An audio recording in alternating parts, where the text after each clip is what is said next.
Hello friends, ओम श्री गणेशाय नमः।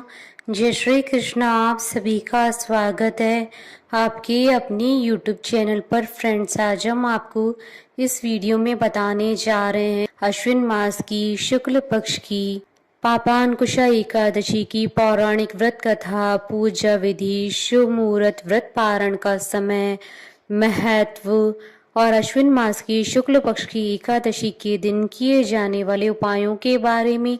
Friends, video शुरू करने से पहले आपसे रिक्वेस्ट है, अगर आप हमारे चैनल पर नए हैं और आपने अभी तक चैनल को सब्सक्राइब नहीं किया है तो प्लीज़ सब्सक्राइब कीजिएगा चैनल को, साथ ही प्रेस कीजिएगा बेल आइकन को, जिससे नए वीडियो से रिलेटेड नोटिफिकेशन आपको तुरंत प्राप्त हो सके। और वीडियो पसंद आने पर वीडियो को लाइक और शेयर जरूर कीजिएगा ताकि सभी भक्तों को इस वीडियो का लाभ प्राप्त हो सके। और कमेंट बॉक्स में जय श्री कृष्णा जरूर लिखिएगा। अश्विन मास की शुक्ल पक्ष की एकादशी को पापांकुशा एकादशी के नाम से जाना जाता है। इस एकादशी का हिंदू धर्म में विशेष महत्व होता है। इस दिन भगवान विष्णु जी के पद्मनाभ स्वरूप की पूजा अर्चना की जाती है। मान्यता है कि इस व्रत को करने से सूर्य यज्ञ और तप के समान फल की प्राप्ति होती है, साथ ही मनुष्य के पाप कर्मों का नाश होता है। मान्यताओं के अनुसार इस व्रत की महिमा को भगवान कृष्ण जी ने धर्मराज युधिष्ठिर को बताया था। इस दिन मौन रहकर भगवत स्मरण करने और भजन कीर्तन करने का विधान है। मान्यता है कि इस प्रकार भगवान विष्णु जी की आराधना करने से मन शुद्ध होता है और मनुष्य में सद्गुणों का समावेश होता है। धार्मिक मान्यताओं के अनुसार इस एकादशी का व्रत करने से मनुष्य को कठिन तपस्या के बराबर पुण्य मिलता है, साथ ही सभी मनोकामनाएं पूरी होती है और मनुष्य के सारे पाप कर्मों का नाश होता है। फ्रेंड्स, अब आइए जानते हैं साल 2024 की पापांकुशा एकादशी के शुभ मुहूर्त के बारे में। हिंदू पंचांग के अनुसार साल 2024 में पापांकुशा एकादशी का व्रत 13 व 14 अक्टूबर रविवार और सोमवार के दिन रखा जाएगा।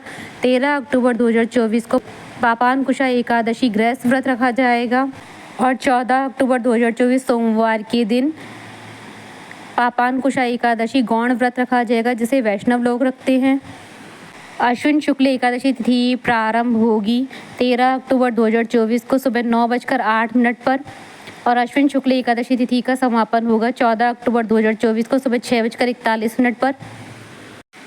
पापांकुशा एकादशी गृहस्थ व्रत पारण का समय रहेगा 14 अक्टूबर 2024 को दोपहर 1:22 से दोपहर 3:41 तक और पापांकुशा वैष्णव एकादशी व्रत के पारण का समय रहेगा 15 अक्टूबर 2024 को सुबह 6:26 से सुबह 8:45 तक। इस दिन रवि योग पूरे ही दिन बना रहेगा। फ्रेंड्स, अब आइए जानते हैं पापांकुशा एकादशी की व्रत की विधि के बारे में। पापांकुशा एकादशी व्रत को श्रद्धा एवं भक्ति भाव से करने वाले व्यक्ति पर भगवान विष्णु प्रसन्न होकर अपनी कृपा बरसाते हैं और उसे सुख संपत्ति, सौभाग्य और मोक्ष प्रदान करते हैं। पापांकुशा एकादशी व्रत वाले दिन साधक को प्रातःकाल स्नान करने के पश्चात सबसे पहले श्री हरि विष्णु जी का ध्यान करके व्रत को पूरा करने का संकल्प लेना चाहिए। इसके बाद ईशान कोण में भगवान विष्णु जी की मूर्ति या तस्वीर को पीले कपड़े पर स्थापित करें और उनको स्नान करवाएं। ध्यान रहे कि भगवान विष्णु जी की पूजा में चावल का प्रयोग न करें। चावल की बजाय गेहूं की डेरी पर भगवान का कलश रखकर उसमें गंगा जल भरे और उस पर पान के पत्ते और श्रीफल यानी नारियल रखे। कलश में रोली से ओम और स्वास्तिक बनाएं। इसके बाद भगवान विष्णु जी को विशेष रूप से पीले फूल और पीले फल आदि चढ़ाएं। इसके पश्चात विष्णु सहस्त्र नाम का पाठ करें और पापांकुशा एकादशी की कथा सुने अथवा पढ़ें। यदि संभव हो तो एकादशी की रात्रि को जागरण करते हुए भगवान का भजन कीर्तन करना चाहिए। व्रत के दूसरे दिन किसी ब्राह्मण को भोजन कराने के बाद ही स्वयं भोजन करें। व्रत वाले दिन साधक को अपने सामर्थ्य के अनुसार पूजा पाठ, भजन तथा ब्राह्मणों को दान दक्षिणा देनी चाहिए। फ्रेंड्स, अब आइए जानते हैं पापांकुशा एकादशी के दिन किए जाने वाले उपायों के बारे में। यदि आप चाहते हैं कि आपके घर में कभी भी पैसों की तंगी ना हो और आपके घर के भंडार हमेशा भरे रहें, तो आज शाम के समय आप विष्णु जी के सामने घी का दीपक जलाएं। साथ ही भगवान को बेसन के लड्डू का भोग लगाएं और भोग लगाने की कुछ देर बाद उन लड्डुओं को प्रसाद के रूप में सबको बांट दें और थोड़ा सा प्रसाद स्वयं भी ग्रहण कर लें। आपके घर के भंडार हमेशा भरे रहेंगे। अगर आप अपने वैवाहिक जीवन को सुखद बनाना चाहते हैं तो आज एक लोटे में जल डालकर उसमें पिसी हुई थोड़ी सी हल्दी मिलाएं और उसमें एक सिक्का डालकर अपने ऊपर से 7 बार वार कर बहते हुए पानी में बहा दें। आपका वैवाहिक जीवन सुखमय रहेगा।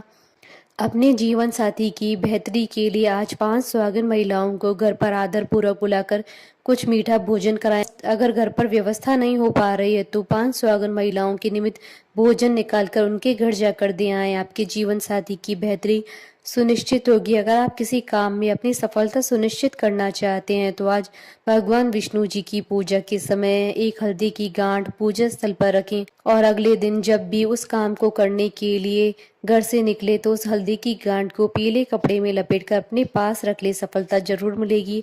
अपने बिजनेस में वृद्धि के लिए आज एक तांबे का चौड़े मुंह वाला कलश लेकर उसे श्री विष्णु जी के मंदिर के मुख्य द्वार और गाय के खुर या पैर के नीचे की थोड़ी सी मिट्टी लाकर रख दें। इस कलश को आप अपनी दुकान या ऑफिस के गेट के पास रख दें और नियमित रूप से 43 दिनों तक उस कलश को धूप दिखाएं।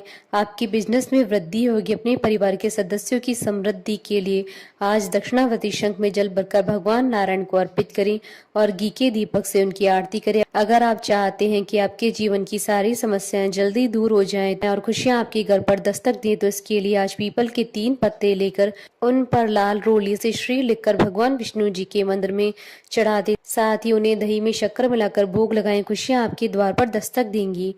फ्रेंड्स, अब आइए प्रारंभ करें पापानकुशा एकादशी की पौराणिक व्रत कथा। धर्मराज युधिष्ठिर कहने लगी कि हे भगवान, अश्विन शुक्ल एकादशी का क्या नाम है? अब आप कृपा करके इसकी विधि तथा फल कहिए। भगवान श्री कृष्ण कहने लगे कि हे युधिष्ठिर, पापों का नाश करने वाली इस एकादशी का नाम पापानकुशा एकादशी है। हे राजन, इस दिन मनुष्य को विधि पूर्वक भगवान पद्मनाभ की पूजा करनी चाहिए। यह एकादशी मनुष्य को मनवांछित फल देकर स्वर्ग को प्राप्त कराने वाली है। मनुष्य को बहुत दिनों तक कठोर तपस्या से जो फल मिलता है वह फल भगवान गरुड़ ध्वज को नमस्कार करने से ही प्राप्त हो जाता है। जो मनुष्य अज्ञानवश अनेक पाप करते हैं परंतु हरि को नमस्कार करते हैं वे नरक में नहीं जाते हैं। विष्णु नाम की कीर्तन मात्र से संसार के सब तीर्थों का पुण्य फल मिल जाता है। जो मनुष्य शंख धनुषधारी भगवान विष्णु जी की शरण में जाते हैं उन्हें कभी भी यम की यातना नहीं भोगनी पड़ती है। जो मनुष्य वैष्णव होकर शिव की और शैव होकर विष्णु की निंदा करते हैं वे अवश्य नरकवासी होते हैं। सहस्त्रों वाजपेयी और अश्वमेध यज्ञों के फल से जो फल प्राप्त होता है वह एकादशी व्रत के 16 भाग के बराबर भी नहीं होता है। संसार में एकादशी के बराबर कोई पुण्य नहीं है। इसके बराबर पवित्र तीनों लोकों में कुछ भी नहीं है। इस एकादशी के बराबर कोई व्रत नहीं है। जब तक मनुष्य पापानकुशा एकादशी का व्रत नहीं करते हैं तब तक उनकी देह में पाप वास कर सकते हैं। हे राजेंद्र, यह एकादशी स्वर्ग, मोक्ष, आरोग्यता, सुंदर स्त्री तथा अन्न और धन देने वाली है। एकादशी व्रत के बराबर गंगा, गया, काशी, कुरुक्षेत्र और पुष्कर भी पुण्यवान नहीं है। हरिवासर तथा एकादशी का व्रत करने और जागरण करने से सहज ही मनुष्य को विष्णु पद प्राप्त होता है। हे युधिष्ठिर, इस व्रत के करने वाले 10 पीढ़ी मातृ पक्ष, 10 पीढ़ी पितृ पक्ष, 10 पीढ़ी स्त्री पक्ष तथा 10 पीढ़ी मित्र पक्ष का उद्धार कर देते हैं। वे दिव्य देह धारण कर चतुर्भुज रूप हो, पीताम्बर पहने और हाथ में माला लेकर गरुड़ पर चढ़कर विष्णु लोक को जाते हैं। हे नृपोत्तम, बाल्यावस्था, युवा अवस्था और वृद्धावस्था में इस व्रत को करने से पापी मनुष्य भी दुर्गति को प्राप्त न होकर सदगति को प्राप्त होता है। अश्विन मास की शुक्ल पक्ष की इस पापानकुशा एकादशी का व्रत जो मनुष्य करते हैं वे अंत समय में हरिलोक को प्राप्त होते हैं तथा समस्त पापों से मुक्त हो जाते हैं। सोना, तिल, भूमि, गौ, अन्न, जल, छतरी तथा जूता दान करने से मनुष्य यमराज को नहीं देखता है। जो मनुष्य किसी प्रकार के पुण्य कर्म किए बिना जीवन के दिन व्यतीत करता है वह लोहार की भट्टी की तरह निर्जीव के समान ही है। निर्धन मनुष्य को भी अपनी शक्ति के अनुसार दान करना चाहिए तथा धन वालों को सरोवर, भाग, मकान आदि बनवा कर दान करना चाहिए। ऐसे मनुष्य को यम का द्वार नहीं देखना पड़ता है तथा संसार में दीर्घायु होकर धनाढ्य, कुलीन और रोग रहित रहते हैं। भगवान श्री कृष्ण ने कहा, हे राजन, इस संबंध में अब मैं आपसे पापांकुशा एकादशी की व्रत कथा का वर्णन कर रहा हूँ। ध्यान पूर्वक सुनिए। प्राचीन समय में विंध्य पर्वत पर क्रोधन नामक एक बहेलिया रहता था।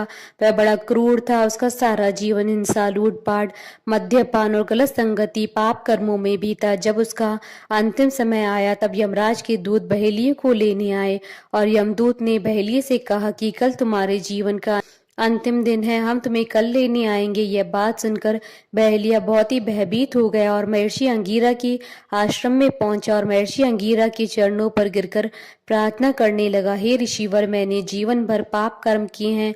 कृपा कर मुझे कोई ऐसा उपाय बताइए जिससे मेरे सारे पाप मिट जाएं और मोक्ष की प्राप्ति हो जाए। उसकी निवेदन पर महर्षि अंगीरा ने उसे अश्विन मास की शुक्ल पक्ष की पापांकुशा एकादशी का विधि पूर्वक व्रत करने को कहा। महर्षि अंगीरा के कहे अनुसार उस बहेलिये ने यह व्रत किया और किए गए सारे पापों से छुटकारा पा लिया और इस व्रत की पूजन के बल से भगवान की कृपा से वह विष्णु लोक को गया। जब यमराज के दूत ने इस चमत्कार को देखा तो वह बहेलिये को बिना लिए ही यमलोक वापस लौट गए। भगवान श्री कृष्ण ने कहा, हे राजन, जो आपने मुझसे पूछा है वह सब मैंने आपको बतला दिया। अब आपकी और क्या सुनने की इच्छा है? बोले भगवान विष्णु जी की जय, सनातन धर्म की जय। हमारे साथ इस वीडियो में अंत तक बने रहने के लिए आपका धन्यवाद। ओम श्री गणेशाय नमः। जय श्री कृष्णा।